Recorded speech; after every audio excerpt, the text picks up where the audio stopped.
Tapi yang paling penting itu gini Pak, coba Iya. kalau misalnya pertanyaan saya itu Hmm. mengenai ungkapan dari eh, perkataan yang viral kemarin itu, Iya. bagaimana ketika misalnya didengar ataupun dipahami oleh orang-orang awam memang benar tidak ada, itu bagaimana hukumnya itu? Ya, ini makanya ada satu ucapan yang disampaikan oleh Syekh Ibrahim Al-Baijuri dalam kitab Kifayatul Awam. Itu beliau mengatakan begini, kurang lebihnya yang saya masih ingat itu begini. Kullu kalamin yuhimu ma yukhdaru fa itlaquhu makruhun au haramun au kufrun. Setiap perkataan yang bisa memberikan salah faham kepada para pendengar orang-orang awam dan salah fahamnya itu bisa bermasalah, maka dia bisa hukumnya adalah makruh.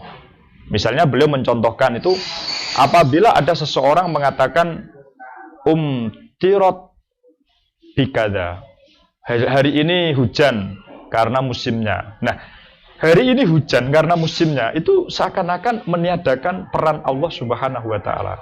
Nah, ini kemudian dikomentari oleh Syekh Ibrahim Al-Baijuri. Ini ucapan yang bisa memberikan pengertian bahaya, yaitu khawatirnya nanti orang-orang awam akan memahami hujan dan prosesnya itu bukan min indillah, bukan dari Allah, tetapi itu adalah murni dari hukum alam, dan itu nanti berbahaya. Maka mengucapkan seperti itu makruh. Nah, tetapi kalau sampai orang tersebut ya meyakini betul bahwa ucapannya itu tidak bahwa memang hujan ini bukan karena Allah, bahwa hujan ini memang musimnya, tidak ada kaitannya dengan Allah. Nah, itu kata beliau hukumnya bisa sampai kufur, karena itu wa may yakul fi'lus shalah wajaba, atau orang yang mengatakan bil quwwatil muddaati fadaka bid'atun ya falatal tafiti. Kalau dia itu meyakini bahwa sesuatu terjadi secara kekuatan yang Allah berikan tanpa ada hubungannya dengan Allah, maka itu hukumnya bid'ah haram. Tapi kalau dia itu mengucapkannya itu secara keyakinan, Allah tidak ikut-ikut di sana, nah itu maka fadzaka kufrun inda ahlil millah, dia menjadi kafir. Jadi secara umum mengucapkan demikian itu tidak pas, tidak sesuai,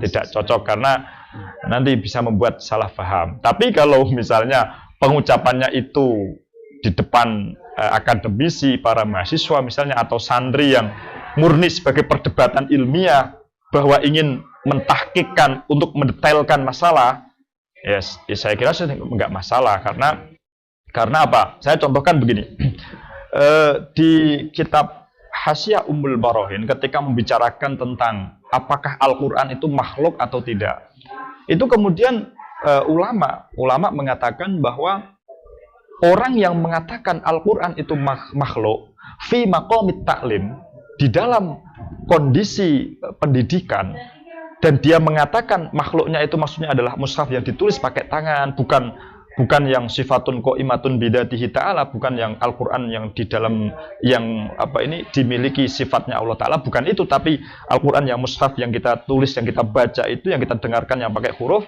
dalam makom taklim, dalam posisi sedang belajar mengajar, itu kata beliau nggak masalah. Tetapi kalau fi ghairi maqam taklim, di selain posisi sedang mengajar, ya tadi saya katakan tidak lagi berdiskusi semacam ini, itu tidak diperbolehkan. Karena apa? Nanti khawatir orang-orang awam akan memahami Al-Quran itu makhluk, akhirnya tidak dihormati. Nah, ketika tidak dihormati Al-Quran hanya gara-gara menyebut Al-Quran makhluk, nanti kan bisa berbahaya. Jadi kita memang fi kulli maqamin maqal wa fi kulli maqalin maqam. Kita harus melihat dulu posisi kita berbicara ini di depan siapa, apalagi kalau berbicara di depan media sosial, tentu ini sangat berbahaya gitu. Ya cukup mungkin pada intinya tentang hal yang viral kemarin itu, yo berarti gimana ya, Pak itu? Intinya gini. Kita jangan gemar untuk memancing di air keruh, karena nanti akan membuat masalah saja. Apalagi masyarakat awam semakin hari semakin kekini ilmu agamanya semakin turun, sehingga khawatirnya nanti terjadi kesalahpahaman. Tapi kalau itu untuk diskusi murni dan tidak menimbulkan keresahan, dan asalkan dengan kepala dingin tetap mengakui kaidah-kaidah ilmiah tentang mutawatir, tentang keyakinan Ahlussunnah dan sebagainya, ya it's not problem, itu nggak masalah. Itu sebuah disiplin keilmuan juga. Ini bisa untuk memotivasi untuk para santri juga kalau seperti itu ya Pak. Ya, motivasi saya kepada para santri adalah tetap belajar, pelajari ilmu apapun itu. Madhab sebanyak-banyaknya, pelajarilah sebanyak-banyaknya. Supaya apa? Agar suatu saat jika kalian mendengar isu-isu semacam ini, dan saya yakin ini akan terus ada sepanjang masa itu, apalagi dunia kita sudah dunia milenial, ya, generasinya sudah generasi internet. Sebentar lagi kita sudah memasuki AI, intelligent artificial. Nah, ini tentu kita harus memperbanyak wawasan-wawasan dan keilmuan, meskipun secara amaliyahnya kita tetap Ahlus Sunnah, kita tetap Syafi'iyah, mengikuti madhab Syafi'i untuk konteks keindonesiaan atau madhabul arba'ah yang lain, tetapi secara wawasan keilmuan kita tahu sebanyak-banyaknya sehingga kita tidak mudah dibodohi oleh ini informasi-informasi yang dibuat rancu. Dan saya bisa mengatakan isu-isu agama tentang apapun itu hampir sudah pernah ada di masa lalu. Tinggal kita mau belajar atau enggak. Misalnya tentang isu ini, isu tentang waktu sholat, itu sudah pernah dibahas orang-orang Syiah dulu.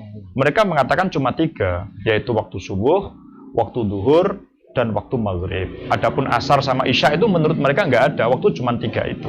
Karena tadi ayatnya aqimis sholah liduluki syamsi, itu 1. Yang kedua ila ghosaqil lail. Yang ketiga adalah wa Qur'anul fajr. Tapi argumentasi semacam ini nggak dipakai. Kenapa? Karena kalah dengan mutawatir. Jadi pemahaman seperti itu kan sifatnya don. Tafsir itu kan don. Tapi riwayat yang mutawatir itu qat'i, itu sudah mutayakon. Maka tidak selaras ketika kita menyandingkan antara barang doni dan barang qat'i gitu. Jadi tetap semangat belajar, jadikan ini sebagai motivasi kita untuk senantiasa belajar ilmu agama dengan lebih giat lagi. Oke, mungkin cukup sekian dulu podcast kali ini. Terima kasih banyak sekali untuk Ustadz Muhammad Ali Zuhrul Fuqaha telah berkenan mau untuk melayani narasumber atau membahas tentang hal pertanyaan seperti yang dibawa tadi, dan pun sudah disimpulkan tadi ya. Kesimpulannya itu kan jangan memancing di air keruh dan tetap semangat belajar meskipun madzhabul arba'ah dan yang lainnya agar supaya bisa menanggapi hal-hal semacam tersebut tadi. Mungkin cukup sekian podcast kali ini. Apabila saya sendiri atau dari Al Ustadz ada ucapan ataupun perbuatan yang tidak enak di hati para pendengar semua, kami meminta maaf yang sebesar-besarnya. Al-khotok minna wa afu minkum. Ihdinas siratal mustaqim. Wassalamualaikum warahmatullahi wabarakatuh. Waalaikumsalam warahmatullahi wabarakatuh.